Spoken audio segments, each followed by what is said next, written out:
कि मार्केट्स में जैसे सब टेक्निकल पैनलिस्ट ने कहा कि इतनी ज्यादा तेजी होने के बाद थोड़ा बहुत कंसोलिडेशन मार्केट करेगा।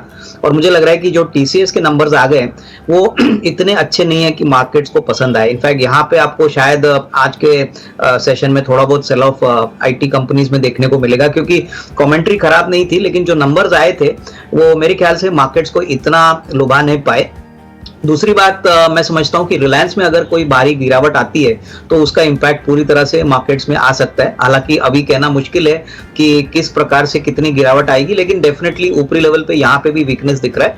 ओवरऑल मुझे लग रहा है कि काफी पैसा शॉर्ट टर्म में ट्रेडर्स ने कमाया, हो सकता है कि थोड़ी बहुत मुनाफा वसूली वो करे, तो ये एक अच्छा मौका होगा कि जब करेक्शन आता है तो अच्छे क्वालिटी कंपनीज जहां पे अर्निंग्स ग्रोथ अच्छी है, जहां पे बिजनेस विजिबिलिटी अच्छी है, वहां पे ऑब्वियसली आपको गिन चुन के स्टॉक पिकिंग करना है। और नतीजों का सीजन है, तो मेरे ख्याल से आज भी काफी बड़े नंबर्स आने वाले। स्पेंडाना जो माइक्रो फाइनेंस में है, प्लस पूरा हफ्ता काफी बिजी रहेगा, तो नंबर्स पे सारे एनालिस्ट और सारे मार्केट पार्टिसिपेंट्स की नजर रहेगी। तो मेरे ख्याल से 16,100 का जो लेवल है वो जब तक इंडेक्स मेंटेन करता है तब तक सब कुछ ठीक है। अगर 16,100 के नीचे जाता है तो मेरे ख्याल से आपको मार्केट में एक next round of sell off देखने को मिलेगा। तो मेरे ख्याल से ये अभी भी ऐसा नहीं है कि एक सेकुलर रैली रहेगी, इसमें अप्स एंड डाउन्स होते रहेंगे। डॉलर इंडेक्स का बड़ा लेवल पे रहना ये डेफिनेटली एक बड़ा मैटर ऑफ कॉशन है। तो डॉलर इंडेक्स जब गिरेगा तभी मेरे ख्याल से एक कंसिस्टेंट अपसाइड आपको मार्केट में देखने को मिलेगा। So till then I think stock specific approach लेना ही ठीक रहेगा। नहीं बिल्कुल अजय, लेकिन इस बार मुझे लग रहा है कि जो सुपर साइकिल मानसिक बता रही है, मेरे ख्याल से अभी लोग काफी सुलझे हुए हैं। ऑब्वियसली वैल्यू आप रियल एस्टेट हर हर हर कंपोनेंट की अगर आप वैल्यू निकालोगे तो उससे रियल एस्टेट कंपनीज की वैल्यू बनेगी नहीं। मेरे ख्याल से कितनी ज्यादा क्विकली इन्वेंट्रीज भी वो होती है, और प्लस कितनी बैलेंस शीट्स लीन और फिट होती है, कितना कम कर्जा है, ये सब मेरे ख्याल से अभी जो नए रियल एस्टेट के साइकिल में हम देखेंगे वो ओनली क्वालिटी प्लेयर्स और बड़े प्लेयर्स सक्सेसफुल होंगे। मुझे लग रहा है कि रेरा आने के बाद तो काफी छोटे प्लेयर्स कंप्लीटली मार्केट से निकल गए हैं, काफी डिस्ट्रेस सेल भी हो चुका है। तो मेरे ख्याल से देखिए, रियल एस्टेट मार्केट और रियल एस्टेट में मार्केट में अगर किसी को इन्वेस्ट करना है तो कम से कम 1.5-2 साल का टाइम फ्रेम रखिए, क्योंकि देखिए ये कोई मैन्युफैक्चरिंग कंपनी का जैसा सेक्टर नहीं है।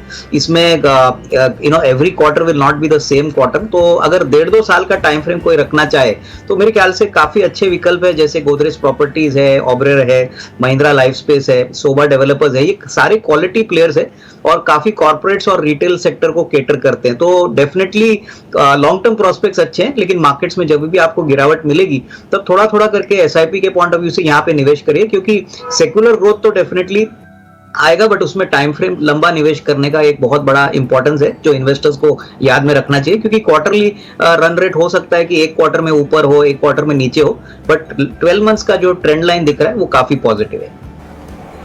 देखिए, मुझे लग रहा है कि पहली बात तो ये जो कैप्टिव के लिए ये जो मोबाइल में स्पेक्ट्रम खरीदना चाहते हैं, सबसे बड़ी बात मार्केट्स को डेफिनेटली फिक्र होगी कि इनकी फंडिंग कहाँ से आएगी, क्योंकि ये काफी बड़ा इन्वेस्टमेंट रहेगा और इसमें क्या रिस्क रिवॉर्ड आता है, क्या ब्रेक इवन होता है, ये नंबर्स मेरे ख्याल से एनालिस्ट कम्युनिटी को ज्यादा इंपॉर्टेंट लग रहे हैं।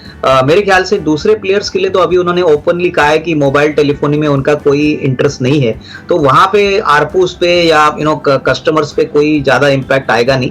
तो मेरे ख्याल से अडानी का कौन सी कंपनी में ये इन्वेस्टमेंट होता है, वेदर ये प्रोमोटर्स खुद करते हैं या कोई अनलिस्टेड कंपनी से होता है, ये देखना पड़ेगा।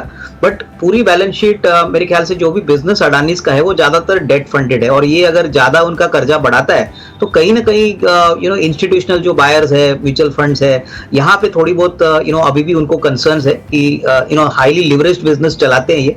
अगर कोई 19-20 हो गया तो डेफिनेटली इसमें तकलीफ होगी। बट ओवरऑल टेलीकॉम सेक्टर में मुझे नहीं लग रहा है कि प्राइसिंग पावर या आरपूस को लेके कोई भी प्लेयर्स जैसे रिलायंस जियो है, भारती एयरटेल है, उनको कोई दिक्कत रहेगी। ये डेफिनेटली आगे भी अच्छी तरह से काम करेंगे, क्योंकि इनका जो ऑब्जेक्टिव और फोकस है वो काफी बड़ा है और उनका मार्केट अपॉर्चुनिटी भी बड़ा है। तो अडानी का जो बिजनेस प्लान है वो मेरे ख्याल से थोड़ा सा डिटेल में समझना पड़ेगा। बट जैसे मैंने कहा कि फंडिंग कहाँ से आती है और फंडिंग कितनी उनको डेट, इनकी ओवरऑल ग्रुप डेट कितनी बढ़ती है, वो डेफिनेटली एक काफी बड़ा कंसर्निंग फैक्टर है जो मार्केट्स अभी इनको क्लोजली वॉच कर रहे हैं। मानसी, मुझे लग रहा है कि देखिए, अगर हम इंडिको की बात करें तो डेफिनेटली इनके लिए चैलेंजेस है, क्योंकि अभी तो इनका मेंटेनेंस स्टाफ ऑल मास डे लीव पे गया है, पहले पायलट्स गए थे। तो ये डेफिनेटली इनकी एयरलाइन के ऊपर थोड़ा बहुत क्रेडिबिलिटी का इशू दिखाता है। But on the other hand अभी हम सुनने में आ रहा है कि जेट वापस सितंबर से फ्लाइट्स रिज्यूम कर रहा है। जो राकेश झुनझुनवाला का भी एयरलाइन है, वहां पे भी जुलाई अगस्त के बाद होपफुली फ्लाइट शुरू होंगी। तो एयरलाइन सेक्टर में डेफिनेटली एक पॉइंट ऑफ व्यू से हमको अच्छी खबरें भी आ रही है कि नए प्लेयर्स मार्केट में उतर रहे हैं। तो कस्टमर के लिए अच्छी बात है, क्योंकि कस्टमर्स के लिए काफी वेरिएड चॉइसेस रहेंगी। और इन कंपनीज के लिए जैसे स्पाइस जेट और इंडिगो का प्रॉब्लम है, इनके लिए दिक्कतें रहेंगी। अगर ये जल्दी सॉर्ट आउट नहीं करते तो डेफिनेटली मार्केट शेयर लॉस हो जाएगा और इससे काफी नुकसान कंपनी को हो सकता है। तो मेरे ख्याल से अभी इंडिगो में तो कम से कम थोड़ा सा रुकना चाहिए, क्योंकि क्रूड के कीमतें भले ही गिरे लेकिन इनके यील्ड्स अभी भी काफी कम है। ओवरऑल जो लॉसेस का जो ट्रेंड है वो मुझे लग रहा है कि 1-2 क्वार्टर्स के लिए और जारी रहेगा। तो आई थिंक एविएशन स्पेस में एक्टिविटीज बहुत होंगी, लेकिन प्रॉफिटेबिलिटी का जो नंबर आने के लिए आपको शायद 1-2 क्वार्टर्स और वेट करना पड़े। Possibly second half of FY23 में शायद थोड़ी बहुत स्टेबिलिटी आए, पर तब तक मेरे ख्याल से ये चैलेंजेस अगर इंडिगो सुलझाता नहीं है तो इसमें डेफिनेटली कोई डाउट नहीं कि मार्केट जिसको नहीं। बिल्कुल डिम्पी, आई थिंक देखिए, पहली बात तो बीपीसीएल के अलावा बहुत सारी दूसरी कंपनीज भी थी, जैसे कि कॉनकॉर था, शिपिंग कॉर्पोरेशन थी। यहाँ पे मार्केट्स को डेफिनेटली एक नेगेटिव सरप्राइज इसलिए मिला है कि अनाउंसमेंट्स तो काफी बड़े हो गए, लेकिन उसकी इम्प्लीमेंटेशन और एग्जीक्यूशन बहुत वीक है। तो मुझे लग रहा है कि देखिए, ये कंपनीज बहुत फंडामेंटली स्ट्रांग है। अगर हम बीपीसीएल की बात करें तो इनके पास जो एक्सप्लोरेशन और मार्केटिंग के जो भी एसेट्स है वो डेफिनेटली करंट मार्केट प्राइस से काफी सिग्निफिकेंटली अच्छे वैल्यू पे मिलेंगे।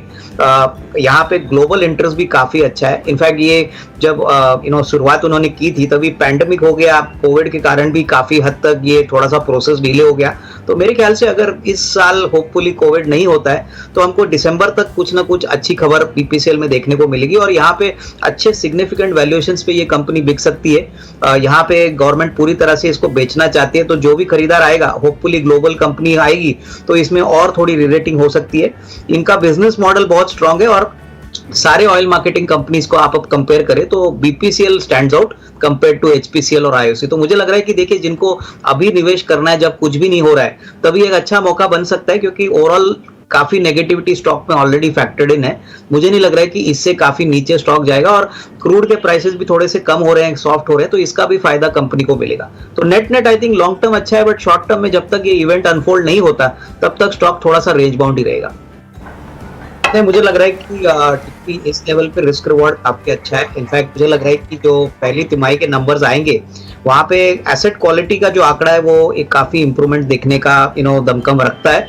और दूसरी बात, मुझे लग रहा है कि जिस प्रकार का क्रेडिट ग्रोथ साइकिल अभी डबल डिजिट में हुआ है, जो फ्रंटलाइन बैंक्स है जैसे कि एक्सिस है, आईसीआईसीआई बैंक है, इनको सबसे ज्यादा बेनिफिट होगा, क्योंकि कॉर्पोरेट कैपेक्स अभी काफी जोर पकड़ा है। इनके भी काफी बड़े कॉर्पोरेट कैपेक्स के बुक्स है। तो इसका मतलब है कि आपको पहले क्वार्टर में होपफुली अगर मैनेजमेंट अच्छी कमेंट्री देती है कैपेक्स ग्रोथ को लेके, कॉर्पोरेट कैपेक्स लोन्स बढ़ने के, तो डेफिनेटली मार्केट्स को यहाँ पे काफी अच्छी पॉजिटिविटी मिलेगी। ये स्टॉक इसलिए भी चला नहीं है क्योंकि यहाँ पे इन द पास्ट इनके म्यूचुअल फंड को लेके थोड़े कॉर्पोरेट गवर्नेंस इश्यूज हो गए थे, लेकिन मार्केट्स मुझे लग रहा है आगे फॉरवर्ड अर्निंग्स को देखता है और ऑब्वियसली इंक्रीमेंटल ग्रोथ मुझे लग रहा है काफी सिग्निफिकेंट होगा। तो डेफिनेटली यहाँ पे निवेश का मौका है इनको, जिनको कम से कम 12-15 मंथ्स का टाइम फ्रेम लेना है। बैंकिंग मुझे लग रहा है बहुत ही अच्छा विकल्प हो सकता है, जहां पे आईसीआईसीआई बैंक, एक्सिस, ये 2 private sector banks should do very well, but time frame कम से